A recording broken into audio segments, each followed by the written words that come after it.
Hello दोस्तों, आपका अपने यूट्यूब चैनल जिगरी क्लासेज में स्वागत है।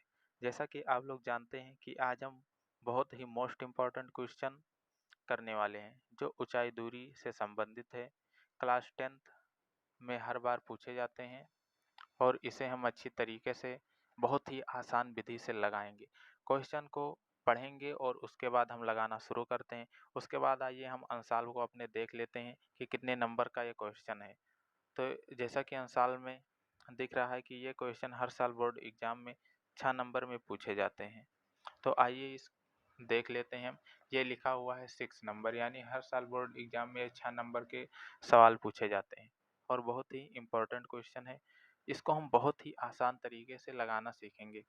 तो जैसा कि दिया हुआ है कि एक मीनार के आधार से जाती हुई एक रेखा पर आधार से दूरियां ये मीटर और बी मीटर पर स्थित दो बिंदुओं से मीनार के चोटी के उन्नयन कोण एक दूसरे के कोट पूरक हैं।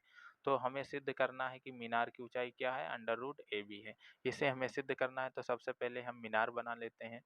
तो हमारा जो मीनार होगा वह इसी प्रकार बनेगा, यानी ये हमारा हो गया मीनार। एक सीधी रेखा मैंने पारी और ये बन गया मीनार। अब लिखा है कि आधार से दूरी, यानी किसके आधार से, मीनार के आधार से दूरियां ए मीटर, यानी इसी मीनार के आधार से पहले हमें ये मीटर दूरियां ले लेनी है। उसके बाद इसी मीनार के आधार से हमें बी मीटर दूरी, तो पहले हम ये मीटर इसे लिख देते हैं। ये हमारा मीनार के आधार से ये मीटर दूरी हो गई। इसके बाद हमें लेना है मीनार के आधार से बी मीटर दूरी, यानी इसे से हम रेखा पारेंगे और इसके आगे इसे हम दर्शा देंगे। और ये जो दूरी है हमारा मीनार के आधार से है वो भी कितने मीटर, बी मीटर दूरी है। अब कह रहा है उन्नयन कोण, यानी इसे हम नीचे से एक रेखा खींचेंगे और मीनार की चोटी पर ले जाकर मिला देंगे।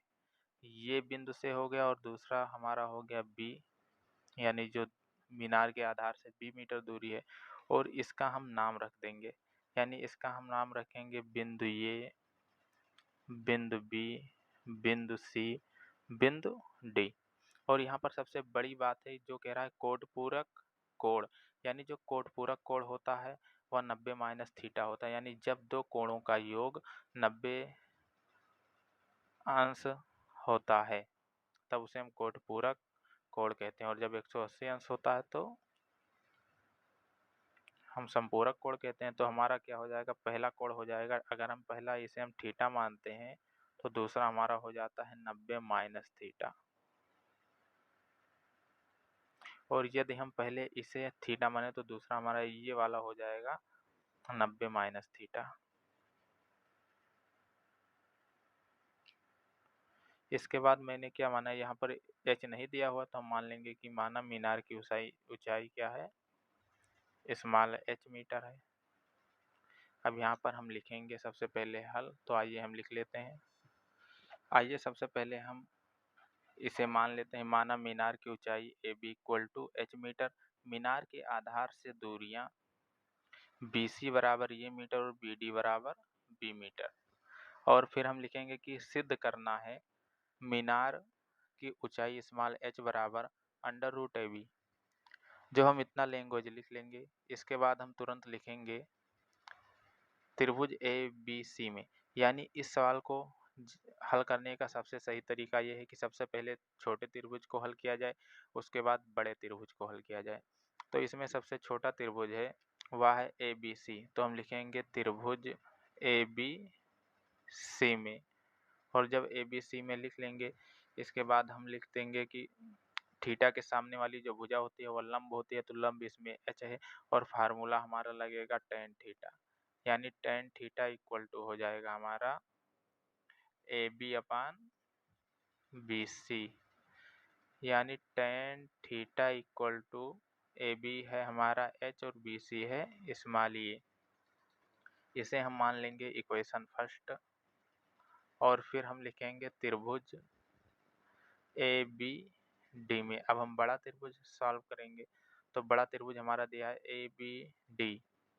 अब यहाँ पर भी tan थीटा लगेगा, लेकिन थीटा के स्थान पर क्या दिया है, 90 - थीटा। पहले में केवल थीटा था तो हम यहाँ पर लिख देंगे 90 - थीटा। और यहाँ पर AB है और उसके बाद हो जाएगा BD, क्या हो जाएगा, BD हो जाएगा। अब देखिए tan 90 माइनस जो थीटा होता है वह हमारा होता है cot थीटा, ये हो जाएगा cot थीटा। और AB हमारा स्मॉल h है और BD क्या है, यहाँ से यहाँ तक, यानी BD इक्वल टू B। अब फिर इधर चौकी लगा कर लिखते हैं कि चूंकि cot थीटा इक्वल टू होता है 1/tan थीटा, क्या होता है 1/tan थीटा, तो इस cot थीटा को हम लिख सकते हैं 1/tan थीटा, यानी h/b। अब हम लिखेंगे समीकरण फर्स्ट से tan थीटा बराबर h बटे ये रखने पर, तो यह हो जाएगा 1/h बटे ये बराबर हो जाएगा h/b। क्या हो जाएगा, h/b हो जाएगा।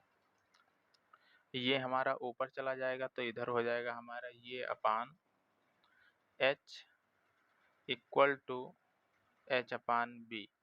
इसका हमारा क्रॉस मल्टीप्लाई होगा तो ये हो जाएगा AB और h का गुणा हो जाएगा h स्क्वायर, तो हम लिख सकते हैं h square equal to AB, तो h इक्वल टू √AB, जो कि हमें सिद्ध करना था, तो हम लिख देंगे प्रूव्ड, यानी हमें इसे यही सिद्ध करना था और हम इसे सिद्ध कर देंगे और हमें 6 नंबर आसानी से मिल जाएगा। देखिए बहुत ही आसान सॉल्यूशन है और बहुत ही आसान क्वेश्चन है, केवल 3 लाइन का है बस, 1 2 3, बहुत ही आसान क्वेश्चन है, बस हमें 1 2 3 बार रिवीजन करने की ज़रूरत है। तो ऐसे ही बहुत ही महत्वपूर्ण क्वेश्चन लगभग हमारे सिलेबस में है और बहुत ही आसान क्वेश्चन है, तो उसे हम 1 बाय 1 सॉल्व करेंगे और हमारे सभी वीडियो को आसानी से ऐसे ही